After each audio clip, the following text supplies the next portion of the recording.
Hi hello happy new year. അങ്ങനെ നമ്മളെല്ലാവരും ഒരു പുതിയ വർഷത്തിലോട്ട് കടന്നല്ലേ. ഞങ്ങളൊരു യാത്രയ്ക്ക് പോകണം കേട്ടോ, ഒരു വിനോദസഞ്ചാര കേന്ദ്രത്തിലോട്ട്. ഇത് വിനോദസഞ്ചാര കേന്ദ്രത്തിൻ്റെ ലിസ്റ്റിൽ പെട്ടിട്ടുള്ളതൊന്നുമല്ല, പക്ഷേ എനിക്ക് എൻ്റെ ചെറുപ്പകാലത്ത് ഇതൊരു വിനോദസഞ്ചാര കേന്ദ്രമായിരുന്നു. എൻ്റെ വെക്കേഷൻസും ഹോളിഡേയ്സൊക്കെ ഞാൻ ഏറ്റവും കൂടുതൽ സ്പെൻഡ് ചെയ്യാൻ ആഗ്രഹിച്ചൊരു സ്ഥലത്തോട്ട് പോകണം. പക്ഷേ അധികം കാണാൻ ഭംഗിയായിട്ടുള്ള അങ്ങനെയുള്ള കാഴ്ചകളൊന്നുമില്ല. പക്ഷേ നമ്മുടെ ചെറുപ്പകാലത്ത് നമ്മൾ ചിലവഴിച്ച ചില ചെറിയ ചെറിയ കാര്യങ്ങളൊക്കെ നമുക്ക് മെമ്മറീസിലത് ഭയങ്കര വലുതായിട്ട് തോന്നത്തില്ലേ. അങ്ങനെ പോലെ എൻ്റെ മെമ്മറീസിൽ കിടക്കുന്ന കുറേ നല്ല കാഴ്ചകൾ എനിക്ക് കിട്ടിയ സ്ഥലത്തിലോട്ട് പോകണം കേട്ടോ. എൻ്റെ വിനോദസഞ്ചാര കേന്ദ്രം തന്നെയായിരുന്നു ഇത്. ഒത്തിരി ഉള്ളിലോട്ടാണ് കേട്ടോ ഇത്. അതായത് ഞങ്ങളുടെ ജംഗ്ഷനിൽ നിന്ന് ഒത്തിരി ഉള്ളിലോട്ടാണ്. അല്ല ദ്വീപ് പോലെ ഒറ്റപ്പെട്ട് മാറി നിൽക്കുമെന്ന് പറയില്ല, അതുപോലെ അങ്ങ് മാറി ജംഗ്ഷനോട്ട് ഒരു ബന്ധമില്ലാതെ മാറി കിടക്കുന്ന ഒരു സ്ഥലമാണ്. ഞങ്ങളെപ്പോഴും പറയും കൊറോണ ബാധിച്ചാൽ ഇവിടെ ബാധിക്കത്തില്ല എന്ന്. കാരണം അത്രയും ബന്ധമില്ലാതെ മെയിൻ റോഡുമായിട്ട് മെയിനായിട്ട് അധികം ആൾക്കാരുമായിട്ട് ബന്ധമില്ലാതെ ഉള്ളിലോട്ട് കിടക്കുന്നുണ്ട്. പെട്ടെന്നൊന്നും കൊറോണ ഒന്നും ബാധിക്കാത്ത സ്ഥലമെന്നൊക്കെ നമ്മൾ പറയുമായിരുന്നു. കാരണം നമ്മളൊക്കെ കൊറോണ സമയത്ത് അടച്ചുപൂട്ടി നിന്ന് കഴിഞ്ഞപ്പോൾ ഇവർക്ക് സ്വന്തമായി വെളിയിൽ വരെ ഇറങ്ങാമായിരുന്നു. കാരണം ഇവിടെ വേറെ ആരും ഇല്ലല്ലോ. തമ്മിൽ അങ്ങനെ എന്തിനാണ് രോഗങ്ങൾ പടരാൻ പറ്റിയ സാഹചര്യങ്ങളൊന്നും ഇവിടെ ഇല്ല. അങ്ങനെ ഞങ്ങൾ പോകുകയാണ്. അങ്ങ് ദൂരെ കാണുന്നില്ലേ ആ ഒരു വീട് ലക്ഷ്യമാക്കി പോവേണേ, അതെൻ്റെ അപ്പച്ചിയുടെ വീടാണ്. ഇവിടെ അധികം വീടുകളൊന്നുമില്ല, വളരെ കുറച്ച് വീടുകളെ ഇപ്പോൾ ഉള്ളൂ. ഇവിടെ താമസിക്കുന്നവരെല്ലാം അധികം സൗകര്യമില്ലല്ലോ, ജംഗ്ഷനിൽ നിന്ന് സൗകര്യം ഇല്ലാത്തതുകൊണ്ട് എല്ലാവരും സ്ഥലം വിട്ടിട്ട് വേറെ സ്ഥലത്തോട്ട് മാറി താമസിക്കുന്നവരും പുതിയ വീട് വാങ്ങിച്ച് പോയവരും പിന്നെ ഒത്തിരി പേര് വീട് മാറിപ്പോയവരൊക്കെ ഉണ്ട്.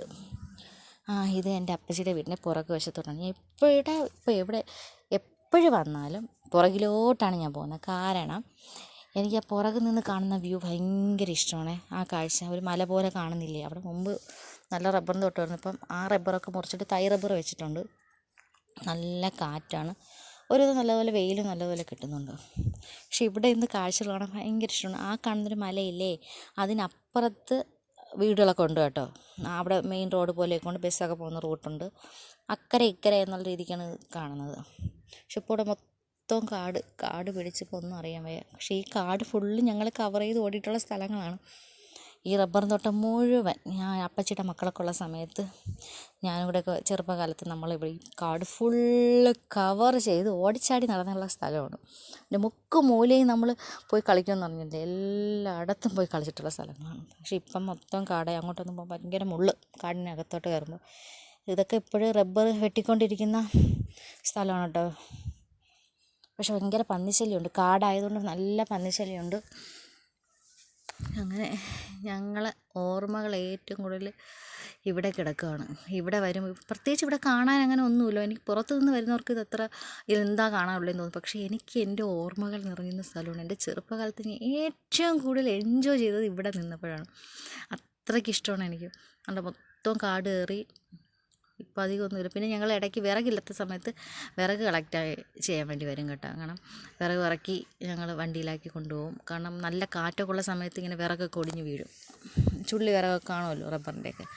അപ്പോൾ നമുക്ക് ഒരു കൊച്ചു വണ്ടിയിൽ കൊണ്ടുവരാനുള്ള വിറക് ഞങ്ങൾക്ക് കിട്ടും ഒത്തിരി. പക്ഷേ തോട്ടം നിറയെ നമ്മളൊന്ന് പോയി നോക്കണമെന്നേ ഉള്ളൂ. പക്ഷെ ഒത്തിരി വിറകൊക്കെ ഞങ്ങൾക്ക് ഇവിടെ നിന്ന് കിട്ടിയിട്ടുണ്ട്.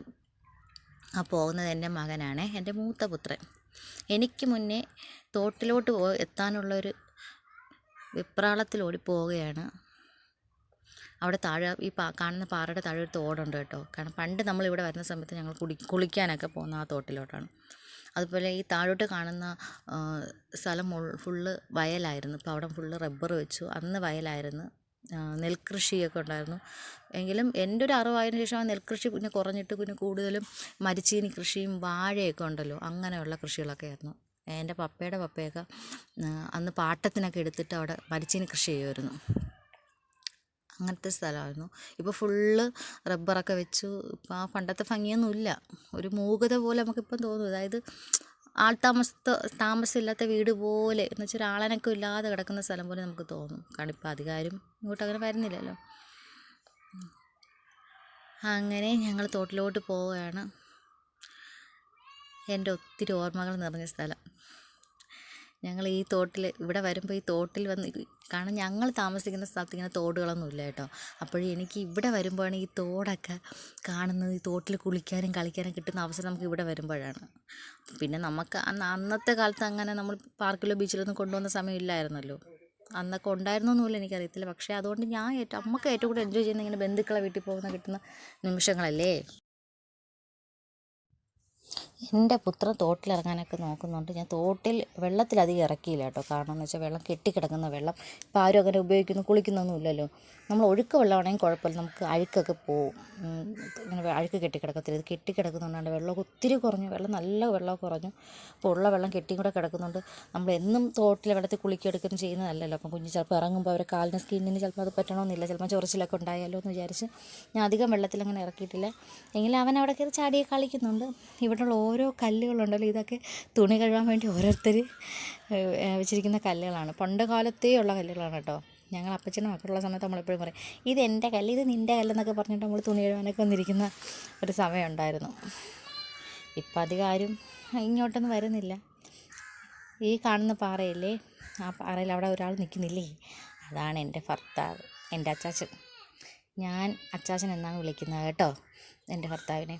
അപ്പോൾ ഈ പാറയൊക്കെ, അതായത് ഞങ്ങളിവിടെ കുളിക്കാൻ വരുന്ന സമയത്തൊക്കെ അപ്പച്ചിക്ക് വരുന്ന സമയത്ത് അപ്പച്ചിക്ക് ആദ്യമേ തുണി കഴുകിയിട്ട് ഈ പാറയിൽ കൊണ്ടിടും. എന്നിട്ട് നമ്മൾ കുളിച്ച് കയറുമ്പോൾ ആ പാറയുടെ ചൂടടിച്ചും അല്ല വെയിലടിച്ചും കൂടെ ഒരു തുണിയുടെ 3/4 ഭാഗം ഉണങ്ങി കിട്ടും, പെട്ടെന്ന് ഉണങ്ങി കിട്ടും. നമുക്ക് കയറുമ്പോൾ നല്ല വെയിലൊക്കെ ഉണ്ടെങ്കിൽ നമുക്ക് ഉണക്കിയെടുത്ത് വീട്ടിൽ കൊണ്ട് തന്നെ മടക്കി തന്നെ ഉടനെ വെക്കാൻ പറ്റുന്നുണ്ട്. പക്ഷേ ഈ പാറയുടെ ഭംഗിയൊക്കെ പോയി. അന്നൊക്കെ ഈ പാറയുടെ സൈഡ് വരെ നമ്മൾ ഈ പാറയിൽ കൂടെ ചവിട്ടി താഴെ ഇറങ്ങുമായിരുന്നു കേട്ടോ. ഇന്ന് ഒരു പേടി പോലായി. അന്ന് നമുക്ക് ഈ കുത്തനെ കിടക്കുന്ന പറയുന്നത് ഇത്ര പേടിയായിട്ട് തോന്നിയിട്ടില്ല. പക്ഷേ നമ്മൾ എൻജോയ് ചെയ്ത് ഇവിടേക്കാണ്. പാറയും തോടൊക്കെ ഞാൻ ഇവിടെ വരുമ്പോഴേ ഞാൻ കണ്ടിട്ടുള്ളൂ. എനിക്ക് അന്ന് കിട്ടിയിട്ടുള്ള ഇതൊക്കെ ആയതുകൊണ്ട് ഇതൊക്കെയാണ് എൻ്റെ ഏറ്റവും വലിയ ഓർമ്മകൾ. അങ്ങനെ ഞങ്ങൾ മുന്നോട്ട് വന്നപ്പോൾ ഇവിടെ ആണ്ട് തേങ്ങ കായ്ക്കുന്ന റബ്ബറെന്നും പറഞ്ഞ് എനിക്ക് അച്ചാച്ചൻ കാണിച്ചു തന്നതാണ് കേട്ടോ. അവിടെ നിങ്ങൾക്ക് സൂം ചെയ്തിട്ട് കാണുന്നുണ്ടോ എന്ന് എനിക്കറിയത്തില്ല, കാരണം എൻ്റെ ഫോണിൻ്റെ ക്ലാരിറ്റി അത്ര നല്ലതല്ല. അവിടെ റബ്ബറിൽ ഉണക്ക തേങ്ങ ഇങ്ങനെ കുടുങ്ങി കിടക്കുന്നുണ്ട്.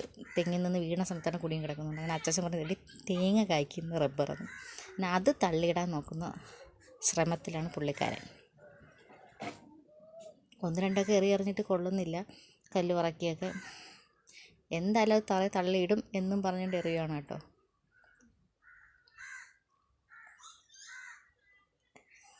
കല്ലൊന്നും ലാസ്റ്റ് പറ്റാത്തതുകൊണ്ട് കമ്പൊക്കെ വെട്ടി എറിയുന്നുണ്ട്. റബ്ബറിൻ്റെ ഉണങ്ങിയ വിറക് കഷ്ണമൊക്കെ അതൊക്കെ എടുത്ത് എറിഞ്ഞ് തേങ്ങ ഇടാൻ നോക്കുന്നുണ്ട്. സക്സസ് ആയി, ലാസ്റ്റ് കിട്ടി, തേങ്ങ കിട്ടിയിട്ടുണ്ട്. അവിടെ അതിനിടയ്ക്ക് ഒരുത്തൻ കാടിനിടയിലൊക്കെ പോയി ഓടിച്ചാടി വന്നിട്ട് തുണിയിൽ മൊത്തം ഒരു സൈസ് പുല്ലുണ്ടല്ലോ പുറത്ത് പറ്റിയിരിക്കുന്നു, പുറത്ത് മൊത്തമായി. അപ്പോൾ അത് പുറത്ത് കയറി കൊള്ളുമ്പോൾ വേദനിക്കുന്നു എന്ന് പറഞ്ഞ് എടുത്ത് കളയാൻ വേണ്ടി എൻ്റെ അടുത്ത് വന്നിട്ടുണ്ട്.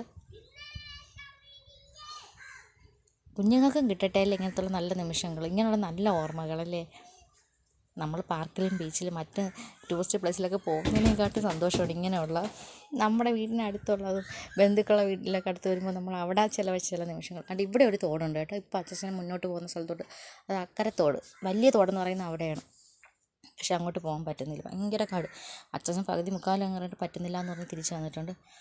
ഒരാൾ കിട്ടിയ തേങ്ങയും കൊണ്ട് പോകുന്നുണ്ട്, കുലുക്കിയൊക്കെ നോക്കുന്നുണ്ട്. അമ്മ തേങ്ങ ഇത് നല്ല തേങ്ങയാണെന്ന് പറഞ്ഞുകൊണ്ട് പോവുകയാണ് കേട്ടോ. കുലുക്കി നോക്കുമ്പോൾ നമ്മൾ തേങ്ങ എടുത്തിട്ട് കുലുക്കി നോക്കത്തില്ല നല്ലതാണെന്നത്. അങ്ങനെ അച്ഛൻ കുലുക്കി നോക്കിയിട്ട് നല്ലതാണെന്ന് പറഞ്ഞുകൊണ്ട് പോവുകയാണ്. അങ്ങനെ അപ്പച്ചിയുടെ വീട്ടിലോട്ട് കൊണ്ടുവയ്ക്കാമെന്ന് വിചാരിച്ചു. അപ്പച്ചി അവിടെ നിൽക്കുന്നുണ്ട്. അപ്പച്ചി പട്ടിക്കുട്ടിക്ക് വെള്ളം കൊടുത്തിട്ട് പോകണം. ഇവിടെ 2 പട്ടികളുണ്ട്, ഒന്ന് ബ്രൂണോയും ഒന്ന് ബ്രൂസും. പിന്നെ അവർക്ക് വെള്ളം കൊടുത്തിട്ട് അപ്പച്ചി പുറകിലോട്ട് വേണം. ഞാനും പിറകേ പോകുന്നുണ്ട്. ഇതവിടെ അച്ചാച്ചൻ്റെ കയ്യിൽ നിറയെ പില്ലിൽ എന്തെല്ലാം സംഭവം പറ്റിയിട്ടുണ്ട്, അതെല്ലാം എടുത്ത് തുടത്ത് കളയാൻ നോക്കുകയാണേ. ബേക്കിലോട്ട് വന്നപ്പോൾ കാന്താരി നിൽക്കുന്നു. പച്ചക്കാന്താരിയുണ്ട്, വെള്ളക്കാന്താരിയുണ്ട്. കാന്താരി ഉപ്പിലിട്ട് കഴിക്കാൻ എൻ്റെ അച്ഛന് ഏറ്റവും ഭയങ്കര ഇഷ്ടമുള്ള കാര്യമാണ്. കാന്താരി ഉപ്പിലിട്ട് വെച്ചിട്ട് അതെടുത്ത് കഴിക്കും. കാരണം പഴങ്കഞ്ഞിയൊക്കെ കുടിക്കുമ്പോഴൊക്കെ നമുക്ക് നല്ല ഇതാണ്, കോമ്പിനേഷനാണ്. അതുപോലെ കിഴങ്ങ് കൂട്ടാൻ വയ്ക്കാനും കിഴങ്ങ് അവിക്കുമ്പോഴും ചക്ക അവിക്കുമ്പോഴൊക്കെ നമുക്ക് കാന്താരി ചമ്മന്തി ഉണ്ടാക്കി കഴിക്കുമല്ലോ. പക്ഷേ ഇത് അതിന് വേണ്ടി നമുക്ക് അധികകാലം വയ്ക്കാൻ പറ്റത്തില്ലല്ലോ ഫ്രിഡ്ജിൽ വെച്ചാലും. പക്ഷെ ഉപ്പിലിട്ടത് വയ്ക്കുമ്പോൾ കുറേ നാൾ വയ്ക്കും. അപ്പോൾ നമുക്ക് എന്തിനോടും എടുത്ത് കഴിക്കാമല്ലോ. കാന്താരിക്കൊക്കെ ഇപ്പോൾ ഭയങ്കര ഗുണങ്ങളെന്നൊക്കെ കേട്ടിട്ടുണ്ട്. കാന്താരിക്കൊക്കെ നല്ല വിലയാണ്. പണ്ട് എല്ലാ വീട്ടിലും ഉണ്ടായിരുന്നു. ചമ്മന്തി അരയ്ക്കാൻ നിർത്തക നമ്മൾ പെട്ടെന്ന് പോയി കാന്താരിയാണ് നുള്ളി എടുത്തിട്ട് വയ്ക്കുന്നത്. ഇപ്പം അധികം അങ്ങനെ ആരുടെയും വീട്ടിലില്ല. പൊതുവെ അങ്ങനെ ഇല്ല. ഇതൊക്കെ അപ്പച്ചിയുടെ വീട്ടിൻ്റെ ബേക്ക് വശത്തുകൊണ്ടാണ്. അവിടെ അവർ വിറവ് വയ്ക്കുന്ന ചായപ്പും മറ്റു സ്ഥലങ്ങളൊക്കെയാണ്. എനിക്ക് ഭയങ്കര ഇഷ്ടമാണ്. ഇവിടെ വരുന്നത് എനിക്ക് ഭയങ്കര ഇഷ്ടമാണ്. അപ്പച്ചൻ്റെ പയറൊക്കെ നട്ടിട്ടുണ്ട്. അതൊന്നും കായ്ച്ച് തുടങ്ങിയില്ല, അധികം പടർന്നൊന്നും വന്നിട്ടില്ല. ഇവിടെ ഒരു പപ്പ മരമുണ്ട്. ഞങ്ങൾ പപ്പയ്ക്കൊന്നും പറിച്ചില്ല കേട്ടോ. പപ്പയ്ക്ക തോരൻ വെച്ച് കഴിക്കാൻ നല്ലതാണ്, പഴുത്ത് കഴിക്കുന്നത് നല്ലതാണ്. പിന്നെ കാന്താരി, പിന്നെ ഇവിടെ ഒരു ചീമപ്ലാവുണ്ട്. ചീമപ്ലാവ് എന്ന് പറയുമ്പോൾ ചീമച്ചക്ക കഴിക്കുന്ന മരം. ചീമച്ചക്ക എന്നാണ് എല്ലായിടത്തും പറയുന്നത്, എനിക്ക് അറിയത്തില്ല കേട്ടോ. പിന്നെ അച്ചാച്ച ഇടുന്നുണ്ട്, കാന്താരി നുള്ളുന്നുണ്ട്. ഒത്തിരി കാന്താരി ഉണ്ട് കേട്ടോ, പറയും ഒത്തിരി കാന്താരി ഉണ്ട്. അതിനിടയ്ക്ക് എൻ്റെ പുത്രൻ ഒരു വണ്ടി കിട്ടി കളിക്കാൻ, അതുകൊണ്ടൊന്ന് കളിച്ചുകൊണ്ടൊക്കെ പോകുന്നുണ്ട്. വെള്ളക്കാന്താരി ഞാനും കുറച്ച് നുള്ളിയൊക്കെ എടുക്കുന്നുണ്ട് കേട്ടോ. കാന്താരി പ്രേമികൾ ഒത്തിരി, എനിക്കോട് കാന്താരിയിലോട് ഇപ്പം പണ്ടത്തെ ഈ കാന്താരിയിലോട്ടൊക്കെ ഇഷ്ടം കൂടി ഒത്തിരി പേര് ഇപ്പോഴും ഉണ്ട് കേട്ടോ. ഇടയ്ക്ക് വെച്ച് കാന്താരിക്കൊന്നും അത്രയ്ക്ക് വില കൊടുക്കാത്ത സമയമായിരുന്നു. ഇപ്പോൾ വീണ്ടും കാന്താരിയിലോട്ടൊക്കെ പുറകിലോട്ട് പോയിട്ടുണ്ട്. ഞങ്ങൾ പണ്ട് കാലത്തെ ഇപ്പോഴത്തെ കണക്ക് കുഴിമന്തിയും ബിരിയാണിയൊന്നും അല്ലല്ലോ നമ്മൾ വാങ്ങിച്ച് കഴിക്കുന്നത്. നമ്മളെല്ലാവരും ഒത്തുചേരുമ്പോൾ കഴിക്കുന്നത് വല്ല കിഴങ്ങ് വെച്ചിട്ടോ ചക്കയൊക്കെ വെച്ചിട്ട് കണക്ക് കാന്താരി ചമ്മന്തിയൊക്കെ ഉണ്ടാക്കി കഴിക്കുന്നതാണ്. അത് വേറൊരു കാലം. ഇപ്പോഴത്തെ കുട്ടികൾക്കൊക്കെ അത് കിട്ടുമോ എനിക്കറിയില്ല. പക്ഷേ ഞാൻ എൻജോയ് ചെയ്തു, എൻ്റെ ചെറുപ്പക്കാലം നല്ലപോലെ എൻജോയ് ചെയ്തു. ആണ്ടെ ഇത്രയും കാന്താരി കിട്ടി കേട്ടോ. ഇനിയുണ്ട്, ഇഷ്ടംപോലെ ഉണ്ട്. ഞങ്ങൾ ഇത്രയും പറിച്ചുള്ളൂ, ഞങ്ങൾക്ക് ആവശ്യമുള്ളത് ഞങ്ങൾ പറിച്ചു. പിന്നെ തിരിച്ച് വരുന്ന വഴിയിൽ ഇങ്ങനെ ഒരു വീട്, പണ്ടത്തെ തറവാട് വീടായിരുന്നു. ഇപ്പം ആരും താമസമില്ല. അന്നത്തെ പ്രൗഢിയും ഭംഗിയൊക്കെ നഷ്ടപ്പെട്ടിട്ടുണ്ട്. പണ്ടത്തെ ഉള്ള കിണറും കുളിമുറിയൊക്കെ കണ്ടോ?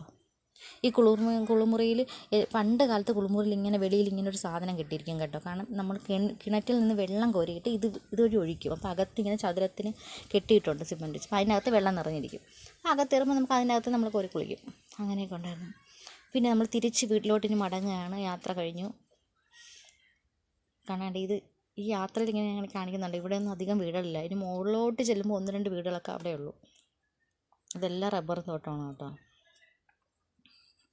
അതിനിടയിലുള്ള വഴിയിലൂടെ ഞങ്ങൾ പോകണം. ഇവിടെ അത്രയ്ക്ക് പുരോഗമനവും അങ്ങനെ ഡെവലപ്മെൻറ്റൊന്നും ഇതുവരെയും ഇങ്ങോട്ട് എത്തിയിട്ടില്ല എന്ന് എനിക്ക് തോന്നുന്നു. ഇവിടെയുള്ള മിക്കുള്ള സ്ഥലങ്ങളിലും അത്രയ്ക്ക് ഡെവലപ്മെൻറ്റ് എത്തിയിട്ടില്ല. അധികം ആൾത്താമസമൊന്നും ഇല്ലാത്തതുകൊണ്ടായിരിക്കാം. പക്ഷേ രാത്രി യാത്ര പറ്റത്തില്ല കേട്ടോ, ഭയങ്കര പന്നിശല്യമാണെന്ന് പറഞ്ഞിട്ട്. പകലൊക്കെ നമുക്ക് പറ്റത്തുള്ളൂ. അതുപോലെ സ്ട്രീറ്റ് ലൈറ്റൊന്നുമില്ല. നമുക്ക് വല്ല ടോർച്ച് ലൈറ്റും കൊണ്ടൊക്കെ ഇവിടെ വരാൻ പറ്റുവാണെങ്കിൽ ഇവിടെ 1-2 വീടുകളൊക്കെ ഇവിടെ ഉള്ളൂ. പണ്ട് താമസിച്ചവർ തന്നെ ഇപ്പോഴുള്ളത്. പുതുതായിട്ട് ആരും ഇവിടെ ഒന്നും താമസിച്ചിട്ടൊന്നുമില്ല. പിന്നെ റോഡൊക്കെ ഇപ്പോഴാണ് ഇപ്പം മുകൾ വശത്ത് വരെ എത്തിയിട്ടുണ്ട്, കോൺക്രീറ്റ് ഇട്ടിട്ടുണ്ട്. അന്ന് ഈ ഇടയ്ക്ക് വരെ അതില്ലായിരുന്നു കേട്ടോ. കാരണം ഓട്ടോയൊന്നും വരത്തില്ല. ആരെങ്കിലും വയ്യാതായാൽ നമുക്ക് ഹോസ്പിറ്റലിൽ കൊണ്ടുപോകുന്നത് ഭയങ്കര ബുദ്ധിമുട്ടാണ്. അങ്ങ് കാണുന്നൊരു ഓടിട്ട വീടില്ലേ, അവിടെയൊന്നും ആൾത്താമസമില്ല. പണ്ട് ഉണ്ടായിരുന്നൊക്കെ വീടുകളാണ്, അവിടെയൊന്നും ഇപ്പോൾ ആൾത്താമസമില്ല. അതുകൊണ്ട് ഈ വഴികളിലൊക്കെ ഇപ്പോഴും ഈ ഇടയ്ക്ക് ഇട്ടതാണ് കോൺക്രീറ്റ്. പണ്ട് ഇതൊന്നുമില്ല. പണ്ട് ഇതുവഴിയൊക്കെ ഞങ്ങൾ നടന്നാണ് ഇവിടെ വന്നിട്ടുള്ളത്. അന്ന് വണ്ടിയിലൊന്നും വരാറില്ല. കൂടുതൽ നമ്മൾ നടന്ന് തന്നെയാണ് പോയിട്ടുള്ളത്. ഒത്തിരി ഇനിയൊരു തേരിയാണ്, തേരി ഇറങ്ങുകയാണേ. കുത്തനെയുള്ള തേരിയാണ്. ഇവിടെ നല്ല രസമില്ലേ കാണാൻ. എനിക്കിപക്ഷെ ഇഷ്ടമാണ് കേട്ടോ ഇങ്ങനത്തുള്ള സ്ഥലങ്ങൾ. പ്രത്യേകം ഇപ്പം ആ റബ്ബറൊക്കെ മുറിച്ചപ്പോൾ നല്ല വെട്ടമുണ്ട്, വെയിലൊക്കെ നല്ല അടിക്കുന്നു. മുമ്പ് ഇച്ചിരി ഇരുട്ട് കണക്ക് തോന്നിക്കുമായിരുന്നു. കുറേ രൂപമാറ്റം സംഭവിച്ചു, സ്ഥലത്തിന് ഒത്തിരി രൂപമാറ്റം സംഭവിച്ചിട്ടുണ്ട്. പക്ഷേ എനിക്ക് ഇവിടെ കാണാൻ ഭയങ്കര ഇഷ്ടമാണ്. എനിക്കറിയില്ല, അതെല്ലാവർക്കും കാണാം, എല്ലാവർക്കും ഇഷ്ടപ്പെട്ടൊരു സ്പോട്ട്. അത് അവരുടെ ചെറുപ്പകാലത്ത് അവർ ഏറ്റവും കൂടുതൽ ചിലവഴിച്ച സ്ഥലമായിരിക്കും എല്ലാവർക്കും ഇഷ്ടപ്പെട്ടിട്ടുള്ള സ്പോട്ടായിരുന്നു. ഇപ്പോഴത്തെ കുഞ്ഞുങ്ങളെല്ലാം എനിക്ക് പണ്ട് കാലത്തൊക്കെ ഉള്ളവർക്ക് എനിക്കൊന്ന് ഈ നൊസ്റ്റാൾജിയ കൂടുതലുള്ള ആൾക്കാരുണ്ടല്ലോ, അവർക്കൊക്കെ അവർ കളിച്ച് വളർന്ന് ഓടിച്ചെടുത്ത് നടന്ന സ്ഥലങ്ങളായിരിക്കും ഏറ്റവും കൂടുതൽ ഇഷ്ടം. അങ്ങനെ ഞങ്ങൾ തിരിച്ചിനി വീട്ടിലോട്ട് മടങ്ങുകയാണ്. ഇനി എന്നെങ്കിലും ഇരിക്കുമ്പോൾ ഇതുപോലെ വരണം, ഇടയ്ക്കിടയ്ക്ക് വന്ന് ഓർമ്മകൾ പുതുക്കണ്ടേ, ഇവിടേക്ക് വരണ്ടേ. അങ്ങനെ എൻ്റെ വീഡിയോ അവസാനിക്കുകയാണ് കേട്ടോ. ഇത്രയേ ഉള്ളൂ ഇന്നത്തെ കാഴ്ചകൾ. എല്ലാവർക്കും ഇഷ്ടപ്പെട്ടെന്ന് വിശ്വസിക്കുന്നു. Thank you.